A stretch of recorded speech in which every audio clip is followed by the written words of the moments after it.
بسم اللہ الرحمن الرحیم۔ السلام علیکم، میرا نام جواد ہے اور welcome back to my channel. دوستو، یہ کہانی کسی بھی سنسنی خیز فلم سے کم نہیں۔ 24 نومبر 1971 کی دوپہر پورٹ لینڈ انٹرنیشنل ایئرپورٹ پر ایک درمیانی عمر کا شخص سوٹ میں ملبوس اور بلیک بریف کیس کے ساتھ نمودار ہوا۔ یہ کہانی اس شخص کی ہے جس شخص نے نہ صرف ہوا میں ہزاروں فیٹ کی بلندی پر ایک جرات مندانہ ڈکیتی کی، بلکہ پھر اندھیری رات میں غائب ہو گیا، جس کا سراغ آج تک نہ ملا۔ Let's start the video.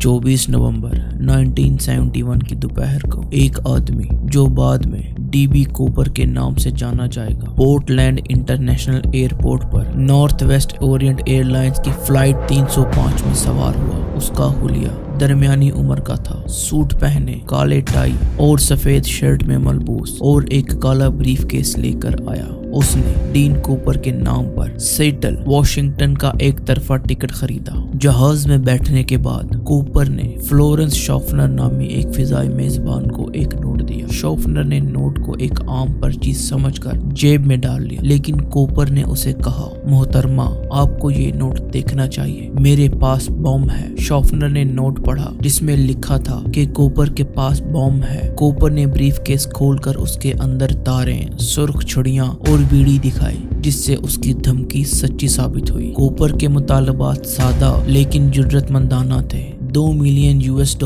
20 کے نوٹوں میں 4 پیراشوٹ، 2 اصلی اور 2 ریزرو، اور سیٹل میں ایندھن بھرنے کے لیے ایک فیول ٹرک۔ شافنر نے کوپر کے مطالبات کو پائلٹ تک پہنچایا، جس نے ایئر ٹریفک کنٹرول کو اطلاع دی اور پھر متعلقہ حکام کو خبر دی۔ FBI نے فوری طور پر کارروائی شروع کی اور کوپر کے مطالبات کو پورا کرنے کی تیاری کی گئی۔ جہاز پوگیٹ ساؤنڈ کے اوپر 2 گھنٹے چکر لگاتا رہا تاکہ رقم اور پیراشوٹ کو اکٹھا کرنے کا وقت مل سکے۔ سیٹل ٹاکوما انٹرنیشنل ایئرپورٹ پر لینڈنگ کے بعد کوپر نے تمام مسافروں کو رہا کر دیا جو 36 کی تعداد میں تھے، اور ان کے بدلے میں تاوان اور پیراشوٹ حاصل کیے۔ اپنے وعدے کے مطابق کوپر نے تمام مسافروں کو جانے دیا، صرف فلائٹ کے عملے کو جہاز میں رکھا۔ ایندھن بھرنے کے بعد کوپر نے پائلٹس کو ہدایت دی کہ وہ جہاز کو 10,000 فیٹ کی بلندی پر اور 200 ناٹ کی رفتاری سے میکسیکو سٹی کی طرف اڑائیں۔ اس نے یہ بھی ہدایت دی کہ لینڈنگ گیئر نیچے رہے اور کیبن کا دباؤ کم رکھا جائے۔ جب جہاز سیٹل سے روانہ ہوا، کوپر پیچھے حصے میں رہا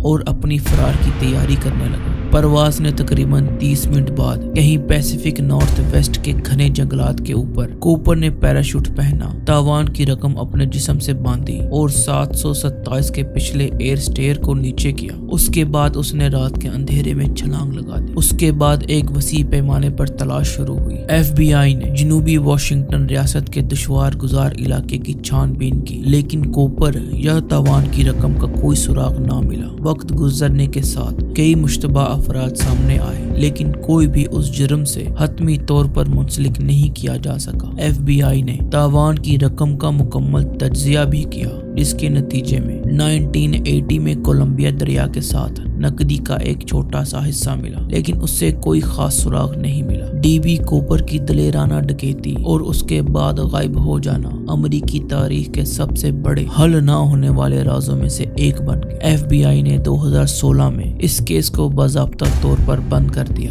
لیکن یہ تفتیش کاروں، شوکیا سراغ رساں اور عوام کو اب بھی متوجہ کرتا ہے۔ وقت گزرنے کے باوجود ڈی بی کوپر کی کہانی آج بھی زندہ ہے۔ دوستو، میرا یہ واقعہ آپ کو کیسا لگا؟ کامنٹ باکس میں اپنی رائے کا اظہار ضرور کیجیے گا۔ ملتا ہوں اگلے واقعے میں۔ السلام علیکم۔